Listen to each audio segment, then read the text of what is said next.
can still judge me Uh, on it. So I had to cut back. well, technically, I've been working as well. Oh, by the way, we're live now. Okay. Uh, but I mean, sort of working, not really. All right. After spending an hour figuring out how to live stream, because I don't think I've done it with another person before, and that was interesting to figure out. But You how know what? is, You huh? might be seeing things on your end, but I'm just seeing waiting for signal on my end.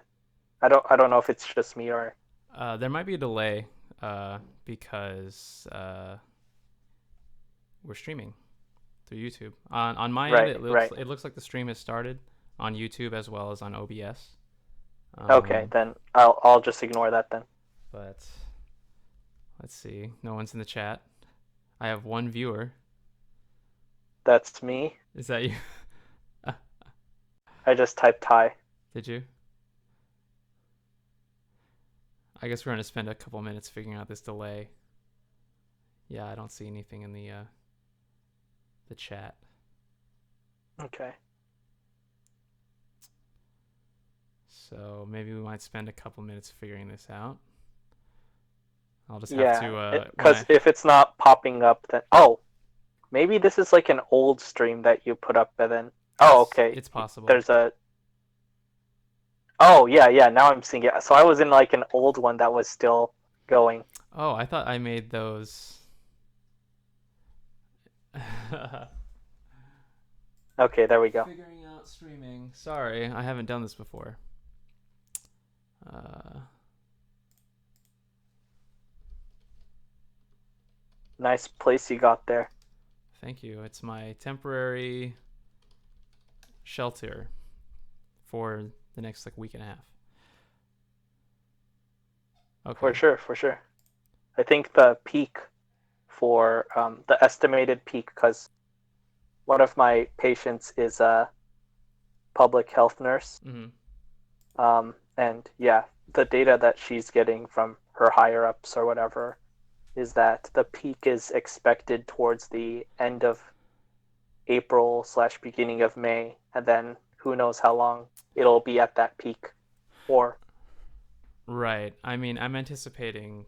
I mean, yeah, this is gonna go for a while. I thought that we would see like the big spikes, now or a little like a week or so ago, but I guess unfortunately due to under testing, and I believe that I have an NPR article up that federal support ends for coronavirus testing sites as pandemic peak nears, which Oh, I'm going to talk about a little bit. lovely. Um, uh, but I mean, as well, I don't know how much analysis or data there is out there regarding the self isolation and social distancing and the effect of that. I'm sure we'll see. I'm sure it'll take some time until we see that, but more than likely we will see. Hopefully, to sort of understand how effective that was. But a number of factors. Right, But this is definitely. I anticipate this. Many people anticipate this going on for a long time. right. But I guess we are ready to start. Apparently, we're working. Apparently, this is a big stream, a big boy stream. All right. So as you may know, show, but for the viewers, I had intended to do. I kind of did a sort of postmortem of the 2016 general, um, just like a quick off the cuff thing where I just kind of talked about factors of the election and what might happen in the future, and I was naively optimistic. And I had intended to, since I have been also following this election very closely, I'd intended to do a postmortem of the Democratic primary following the convention in what I think it was June or something, uh, June or July. But as of yesterday, Sanders' campaign announced that they are going to suspend their campaign efforts. So many people have pointed out that that doesn't necessarily mean that they're just out completely. Bernie's still on the ballot in the rest of the states that have yet to have their primaries. So I Right. mean, if if you have the capacity for to do a mail-in ballot and he's on your ballot, I would, you know, bubble that in or circle it or whatever you do. I would highly encourage that. But obviously, I wouldn't, and no, I don't think anyone is anticipating that he's going to get the nomination at this point. Not no longer running a campaign, but it's more about sort of getting a number of delegates to sort of leverage at the convention. But I have show here to help me out because I am not used to talking to a camera and I need to organize my thoughts. But just starting off, show, do you have any reactions to this news or the election in general or anything? How's it going? Yeah, it's been going. It's well, first off, yes, show LPT still working, uh more for mental health than anything, but was pretty invested in seeing Bernie as a very viable, popular candidate that would really get things going for America, really start putting things like Medicare for all, which those sort of policies have been around elsewhere in the world. So it's about time that we kind of got onto that. Hmm. But yeah, he was kind of the one that was a real chance and one that a lot of people had very positive impressions with. So came into the came into the that sort of support very strong, and yeah, over time we've kind of seen how uh, the media and the opposition in general has kind of reacted to that, and unfortunately, with this public health situation on the rise, I think there's just a lot of confounding factors that kind of made it make sense for someone in his position to really um, focus more on the humanitarian efforts, and so it's devastating but understandable. Right. And I mean, I'm sure. I mean, I don't know. I mostly intend to share this amongst people that I know personally. Um, and this is really more intended for people who are following and supporting the campaign. But I'm sure all those people would know that the campaign is essentially was already suspended. They were uh, suspending their in-person canvassing efforts. They were suspending their get out the vote efforts. They didn't organize anything in Wisconsin this past primary. And they had switched their their donor apparatus to a fundraising apparatus for COVID-19 response.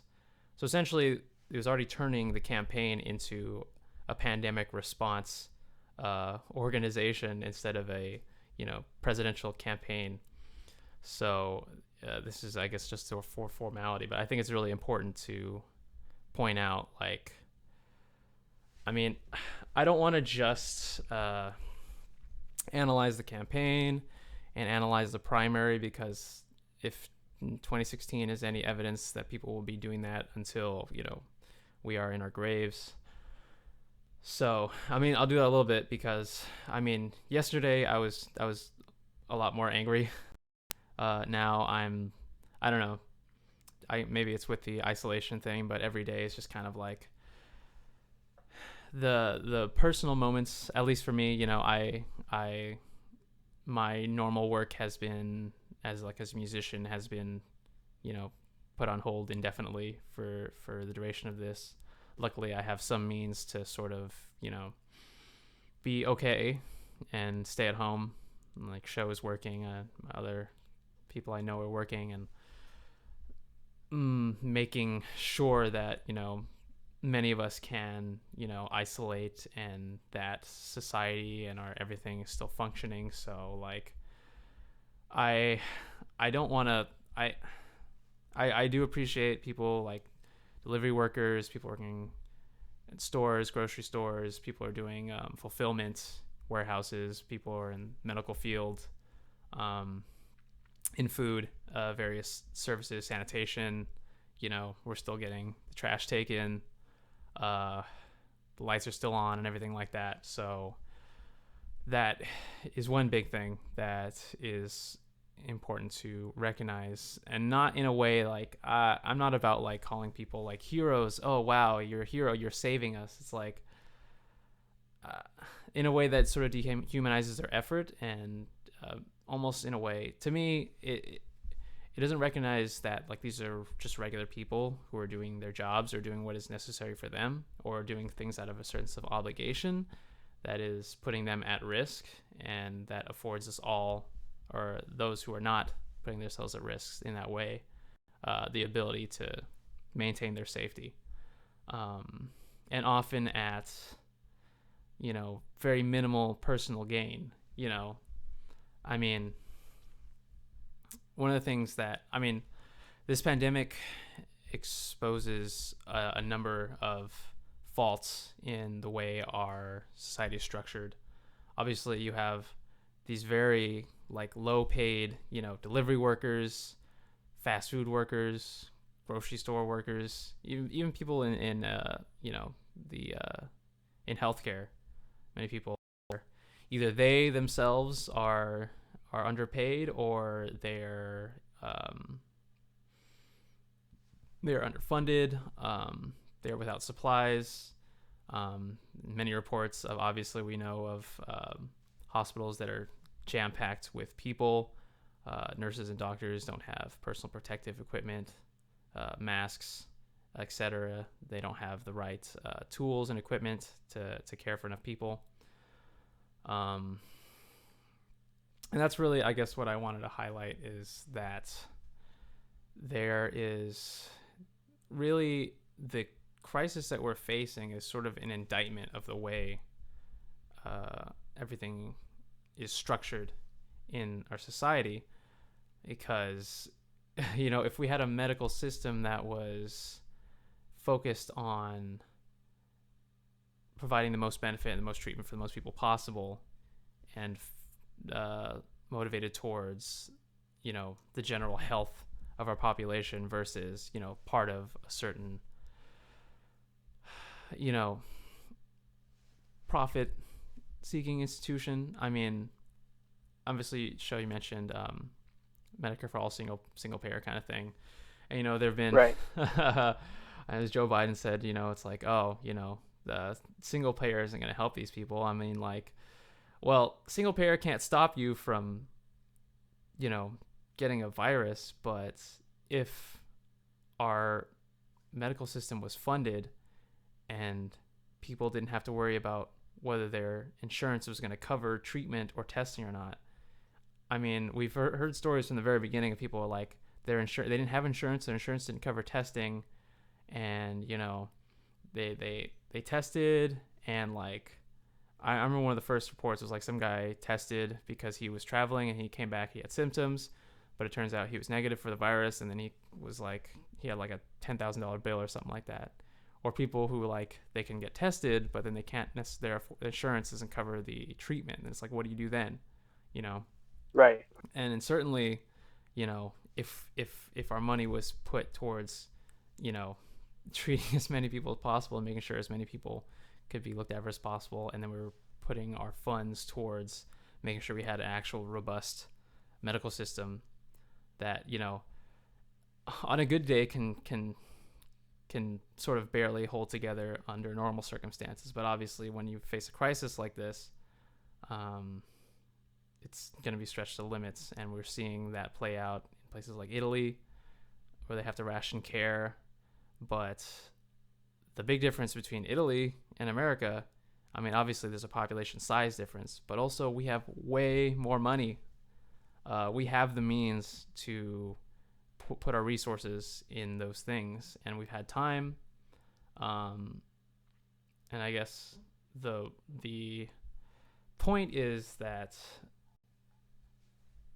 if you want to safeguard from these crises, you have to structure your society around caring for the most people. That's how you deal with a massive crisis like this that is affecting everybody. Because I mean, uh, I was I have my like little notes here. I'm not really going off like a script or anything, but it's like we understand that people losing their jobs because of a pandemic is terrible. Losing their income, losing their housing, losing their insurance that are tied to their jobs, going hungry, etc. Being underpaid for their work in a pandemic that is dire, right? If people don't have homes, they're out there, they get sick. If they can't afford food, or if they lose their insurance because they're out of work in a pandemic, that is terrible. But it's also terrible at basically any other point in time. This just simply highlights that issue. And I mean, like, so when what I want to frame this as, I mean, I plan on spending time talking about the pandemic, or I mean, I just kind of, you have to at this point. Obviously, originally when I thought about talking about the primaries, I didn't envision this, but again, the pandemic and the crisis and the way it is being handled highlights a lot of issues. And I also want to point out sort of the different levels of response. I think it's great that on more local levels, city, county, state levels, those that issued shelter in place and self-isolation orders early-ish. I mean, we knew about this in, say, like, cases. When did this start? This is like last year, right? I don't know. I mean, I didn't hear about it, but I think we saw cases in China late last Yes, year. that's right. And then officially started, like, breaking out and spreading, like, widely January, February, at least in and around China. We definitely had warning signs and um, news about everything before it started coming this way. Right. And like the earliest shelter in place stuff was like beginning of March. I think California was like, it's right around my birthday, like the second week of Right. March. Which was like a month after we had a case in California. And I'll be honest, like when I first heard about it, I was like, I, another issue. I didn't plan on talking about it, but like sort of like the inundation of information and just like constantly like everything is treated as like just like there's no room for like subtlety or any kind of like differentiation of information. It's like it's always a crisis or something like that. Like everything is just always coming at you at the same level. So it's like, oh, so people are getting sick. Okay, whatever,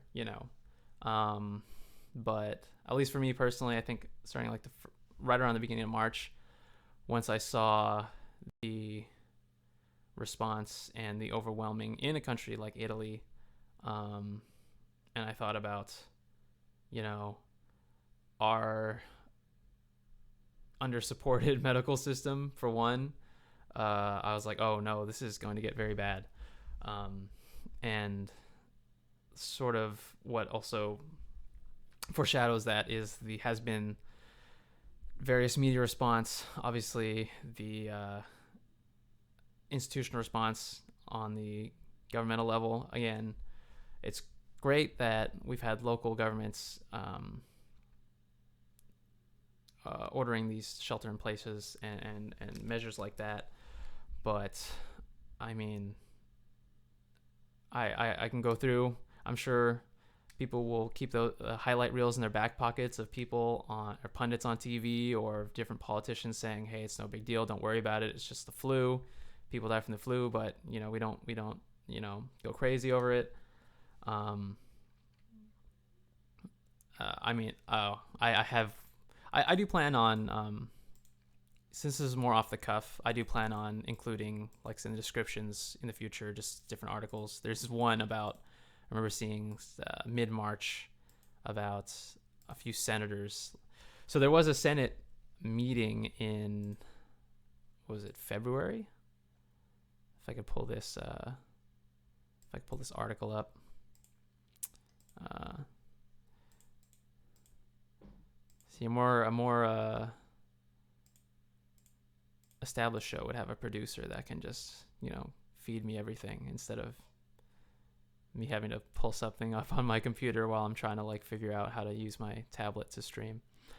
Uh, but anyway, yeah, there was a Senate meeting on the virus, and um, a number of senators were briefed about the issue, and a number of senators were shown shortly thereafter of selling off large amounts of stocks, right before the market crash and things like that. I think some of them have come out with stories since then, but I mean that's that's kind of a suspect thing. And I mean, obviously, like you can look at the administration, like late February, hey, this is no big deal. Hey, this is no big deal. To mid March, like, hey, we're doing great. We're taking this very seriously, and we're testing people. I mean, like, it's very. If you look at it, like, all in that context, it's very apparent. But when it comes to the inundation of information that we get daily, it becomes just noise. It's just hard to take it in. But one thing that is necessary for us is that those of us who are seeing these things have the commit to as much to memory as possible, and don't let other people forget what the response has been and what people have and haven't done as a response to this, and what is being deemed now possible in this scenario. Because now we're seeing, okay, the government is going to write checks to people, we're going to expand unemployment. And I mean, for that one, you could say thank you, Bernie Sanders, right? I mean, he has been since the start of this, essentially, or since we had started taking it more seriously in the States, he has shifted to putting out these like live streams talking about how different communities are effective, and also putting out these policy proposals about how to deal with, because okay, a one-time check and expanded unemployment is nice. I mean, I may actually finally be able to apply for unemployment because I freelance and normally I can't. I'll have to California still apparently hasn't figured it out if we can file or not, but I'm going to try. But these are sort of these policies are sort of cribbed off of things that he's proposed, and but that's not going to save. What about people who need to pay rent next month and the month after that? I mean, like in California, we have a freeze, I believe, on not a freeze. We have a moratorium on evictions for like the next couple months, but then people will still have to back pay their rent. So it's like, okay, people may not be evicted now, but they're going to get evicted later. So so the back pay is confirmed in California because they are not freezing rent. Oh, as far as I know, unless it's changed in the last like 24, 48 hours, that is as it stands. Okay. So yeah, people may not be getting evicted now, but maybe later. Right. There is going to need to be more of a response. There does need to be more of a response, because in any other time it'd be like, what, cutting checks to people, or paying, covering paid time off or sick leave for people, having the government do that, unspeakable. But these are necessary. Obviously, the market response to people, even the threat of people not being able to work, we saw, the Dow crashing and things like that. And I think that they talked about it a little bit on Chapo, which may be a controversial topic or source of information, but they were talking about like there's an interesting distinction between like people not paying rent and people not working voluntarily as a leverage to gain a better condition versus like people literally not being able to pay their rent, or people, I mean, I think I just saw yesterday like there's a number of like fast food restaurants where workers are just, they're walking out because, you know, someone in their workplace caught it and their management's not doing anything, or they're just like, we're not safe and they're not looking out for us. And that's the other thing. One thing, again, I'll try to keep it organized. Number one, remember what is happening. Remember what the response is. Number two, notice what is actually driving the results. What is actually forcing the hand of your employer, your local government, federal government? What is forcing their hand to provide things that people need to be safe and you know, secure? And it takes things like the threat of market crashing, or, you know, just people just not working, and things putting a halt on the way our society functions.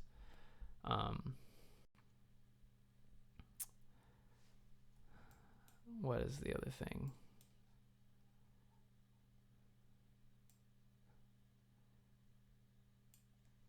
Right. I did want to mention. I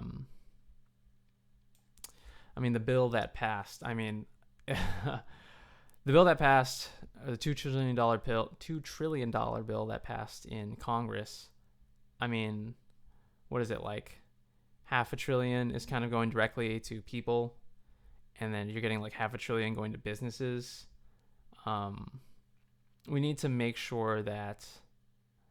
So they're giving people money because if they don't give people money, the market's going to crash and they can't work, et cetera, et cetera. They can't pay rent, mortgages. They can't afford healthcare, and they are not participating in these systems because they can't work, because they don't want to get sick, et cetera. And they're paying these businesses, you know, billions, hundreds of billions of dollars because they're saying, hey, give us money. You know, there's a leverage that as a business you have, as a large corporation that you have, that a individual that you don't. The leverage that individuals have, normal people, is that if we don't work, then things don't get done. So essentially that is number two.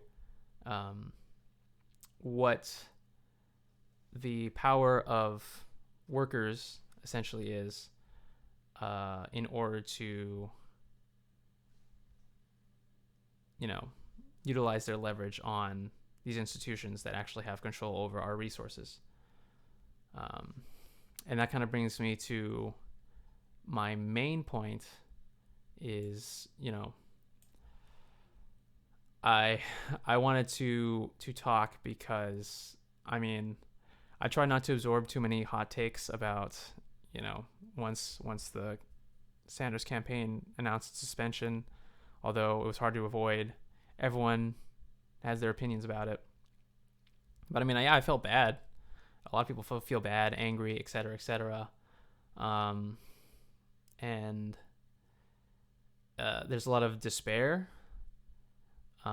which is understandable. I mean, it feels bad, you know. We worked. I mean, I did some canvassing. I donated. A lot of people have done a lot more. A lot of the volunteers, the staff, you know, a lot of people have done a lot of legwork in order to, in hope of, you know, finally seeing a politics that speaks to their needs and their concerns and their greater aspirations versus something that just kind of scolds them and tells them to fall in line. And that Right. is, yeah, that is what we need to remember. Oh, I actually wanted to, I had a tweet that I thought was pertinent by at Bombsfall, who's the one of the devs of Night in the Woods. Said, Oh, okay. yeah, said this was always the big difference. What was hard to explain. If you talk about Sanders' significance at any length, you inevitably end up talking about a larger movement. If you talk about Warren or Harris or Pete, you talked about one candidate and what they/their careers meant. So again, on I'll reference Chapo. The interesting that they talked about is uh, the campaign itself was sort of a call to arms for organizing. It was sort of like a weirdly top down, like the campaign sets the agenda and brings together these communities, these groups, these interests under this umbrella of this presidential candidate. And I already mentioned that, you know, the campaign has effectively switched to a crisis response for the pandemic, but show that a massive political campaign like that can do that shows that, you know, we basically need to be as nimble as individuals, but more importantly as people who can organize as not I want to say institution. The thing is, we don't have that institutional power. Even the campaign itself was working obviously as Ronnie's running as an outsider candidate outside the Democratic Party, outside of the democratic norms of, but at the same time, if you look at exit polls, things like single payer Medicare for all are still incredibly popular among Democrats, but also among voters in general. So really, the policies of the campaign were popular among the base, but not necessarily the upper levels of the party itself. So the main point that I want to make is that, you know, you can feel things. You can be upset and disappointed. I will be. But we need to be nimble and strategic in what we do going forward. People want to burn it all down. People are rushing to say, well, you got to stand behind and vote blue no matter who and blah, blah, blah. I'm personally, I've always been kind of skeptical about electoral politics. I've sort of conceded that it is obviously who we elect can have a great impact on a lot of people, but voting is not the end of what we can do, and it's not the end of what we need to do, because if that's all we do, then, you know, say, yeah, we vote for the lesser of two evils, you're just kind of delaying your, you know, you falling off the edge. You know, we need to course correct, and we can't rely on traditional institutions like our two-party system to do that, as evidenced by this pandemic response. They are not handling this as well as they need to. And a lot of people are okay for now, but a lot of people are going to suffer and die because of the failure of the response. And I mean, I don't think you're going to see this. It's not going to miraculously get better. They're not going to say, okay, we're going to give people money. If you need healthcare, you're going to get it. And if it's going to be safe for people to stay at home, then stay at home. No, you're going to see them start to call for people to go back into work before it's safe. They're going to do as much as they can to just eke out as little support as possible to just keep people afloat enough that it doesn't all just fall apart. But they're not going to do what needs to be done in order to ensure the safety and security of as many people as possible. And so, how do we, as random people who liked a political candidate, rival these massive institutions that have decades of history and influence built up? And in one way, the work is kind of already done, at least in the ideological field.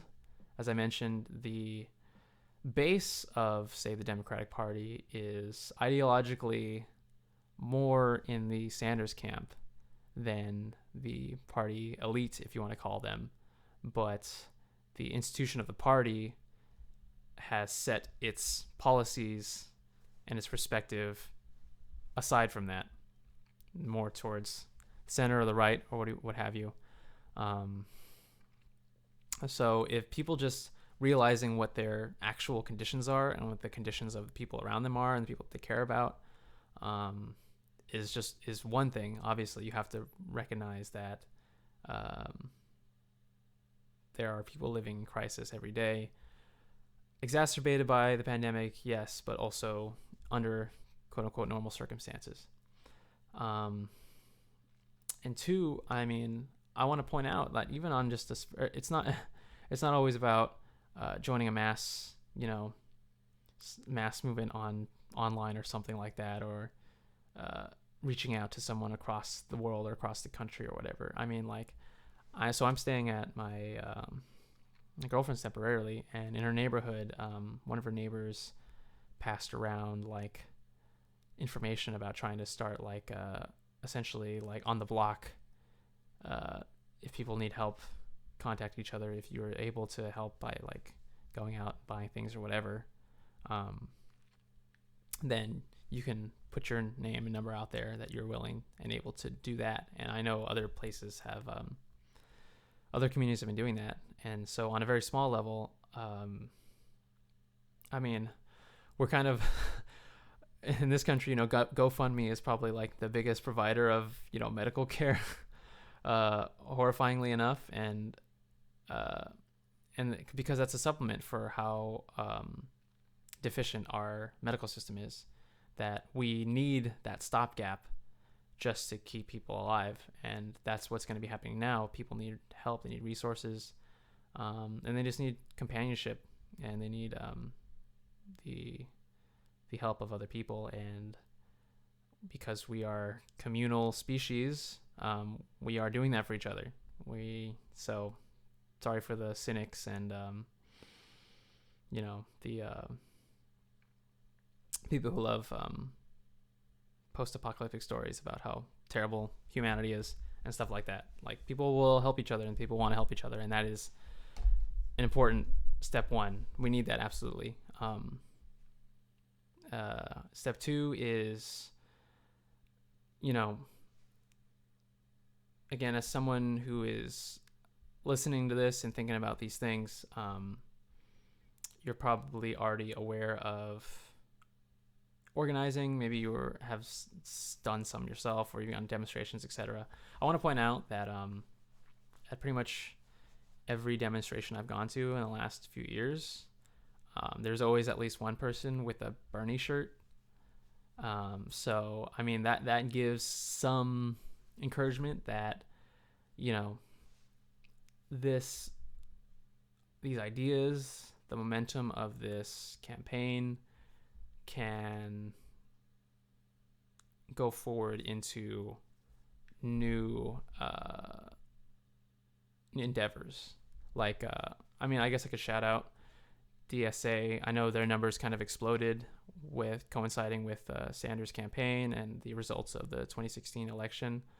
I always thought, whenever I saw DSA people at demonstrations and stuff like that, they just kind of seemed like well-intentioned, kind of nerdy people, but I wasn't kind of sure about their methods and stuff like that. But I will say that I've been using the DSA LA voter guide for the past few years, and I'm personally going to look into them more and other groups like them So organizations like that, unions, I mentioned the power of workers and the necessity for workers to understand what they can do to influence.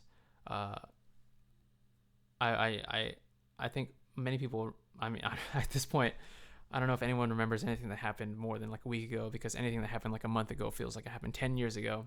But then there was the government shutdown like a year or so ago, and what finally stopped it was airline workers saying, "Okay, we're not going to work," and then immediately there was like, "Boom, okay, we got to figure it out." Um, Workers have a lot of power, um, not as individuals, but as an organized body, and unions are essential in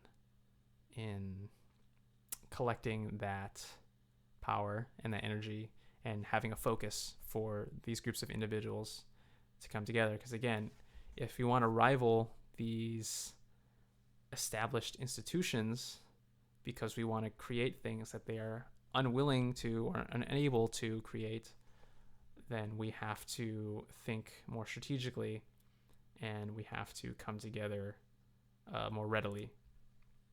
Um, there are, if I can give another example, I mean, like, I remember this was maybe a year after the 2016 election, so 2017, and Bernie was doing like town halls like in the South and stuff like that, in like very like red Republican conservative areas, and he was getting like coal miners to say everyone deserves health care, everyone, not just no equivocation or hedging or anything like that. Everyone deserves health care.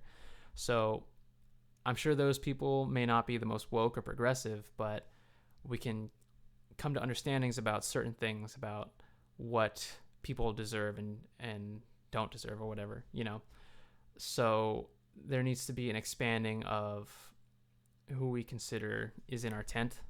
I know there's lots of controversy online about Bernie Bros, etc., and who the campaign is willing to say is supporting them, etc. But I mean, that's a lot of, I don't know.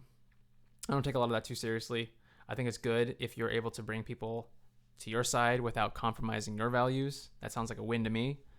Um, so thinking more laterally and opening up, um, seeing how to reach out and actually bring people in who might not necessarily. So again, on the local level, helping out in your community is a good start.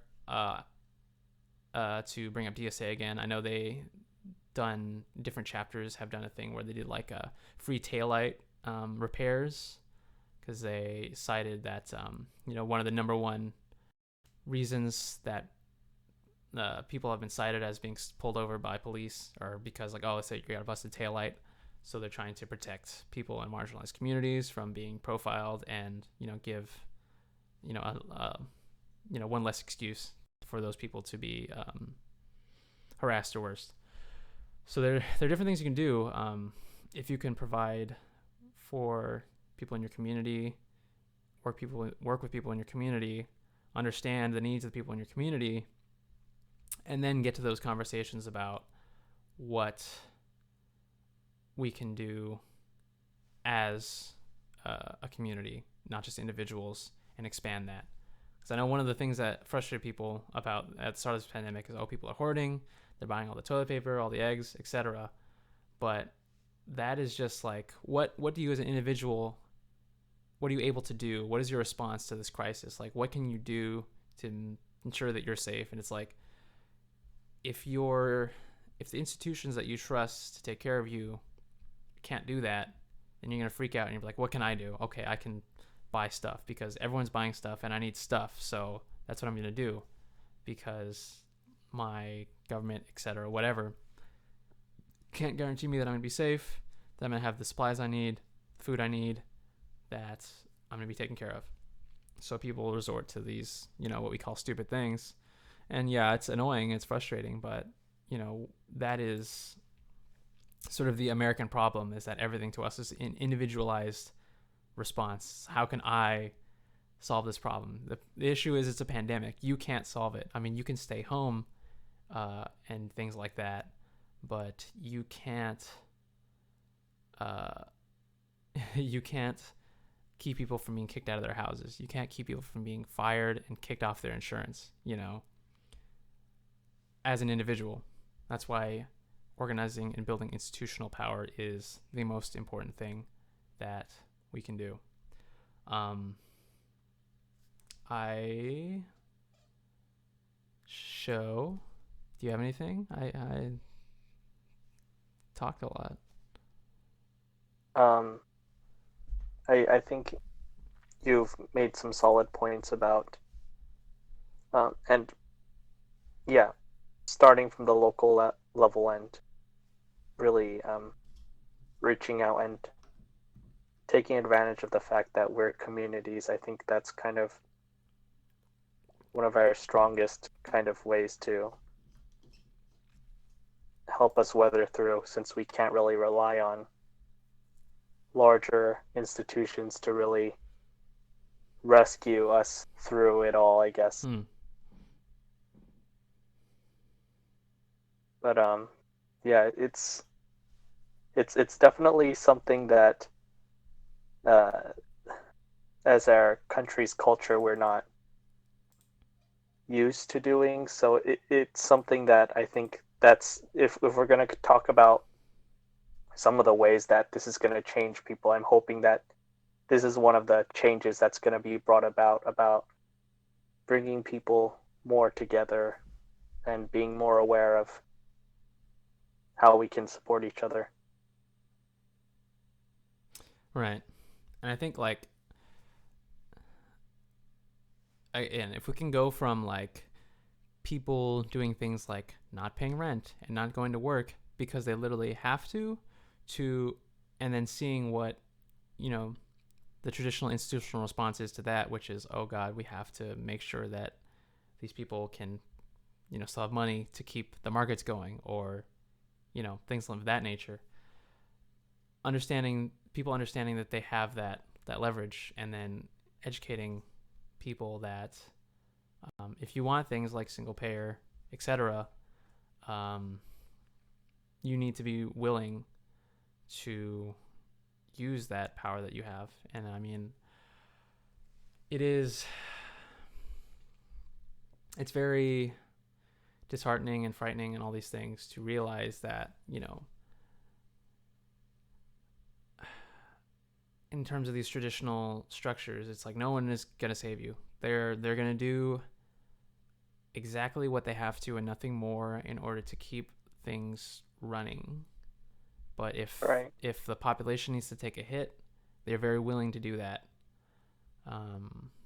So it can, I mean, it sucks, and it's very scary to think about. Okay, then we have to literally recreate a new foundation for that without, having that, pre-set apparatus like a political party or government institution or something like that. We have to create that out of thin air. I mean, certain things outside of the traditional have already been set up. I mentioned organizations, unions, So, I mean, I guess for me, what my recommendation is, if you are thinking about what to do, talk to me. I mean, I want to shout out. I mean, there's a lot of great analysis that I've been taking in from other people, and I'll probably try to include some of that as well. I've been watching pretty much the entirety of this election. I've been following the Michael Brooks show. He has great people on, and he's really great at communicating and analyzing just strategy for how we do this thing. I mean, really, like, there's so many things we could do, and there are so many people that different ideas of what to do, and there's obviously many people that these things affect, and we need a large number of those people to be on board in order to get anything done. So having people with clear vision is very important. So talk to me, DM me, message me, whatever, comment. If my email's out there on lots of different platforms I'm on, and I'll try to get people plugged into more of the information that I'm getting in. Um, if you're one of the people sort of still on the fence, I would say, again, really pay attention to how the response has been to this pandemic, and really think about like why it's so bad. I mean,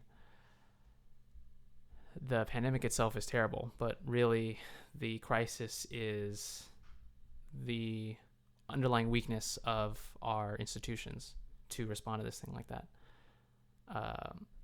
One note that I have in here, the one big point that I said I wanted to make is, think about what our economy and our market structure is actually set up to do. Is it set up to further human prosperity and make everyone's lives better? Or is it set up to make as much money as possible? And what is the result of that? Obviously, we see it now. And if anyone has watched this far and you're just a contrarian, then I'll go away. I don't want to talk to you. So if you're just a skeptic and you just want to be contrarian about it, I mean, I don't know, whatever. Again, if you're not on board, do your soul searching, but we don't have a lot of time. We need to have a certain sense of urgency. But feel what you need to feel, but don't spend too much time despairing. I know it's hard. It's hard to do things in isolation when we can't get together and things like that, but sort of talking to each other, understanding each other's circumstances, educating each other, and getting strategic is the best thing that we can do right now. And that is something we can do remotely. And hopefully, even though we don't have our boy in the White House, we can and we need to have a plan moving forward. But I think that is about a good thing. Any last thoughts, Shio? Well, I just want to say I was glad to be able to hear your thoughts on all this. And of course, as out of obligation, I do need to say, if you're out there, just to make sure to wash your hands, maintain that hygiene, wear a mask and everything. Even those small things can really help to stave off the public health issues. So,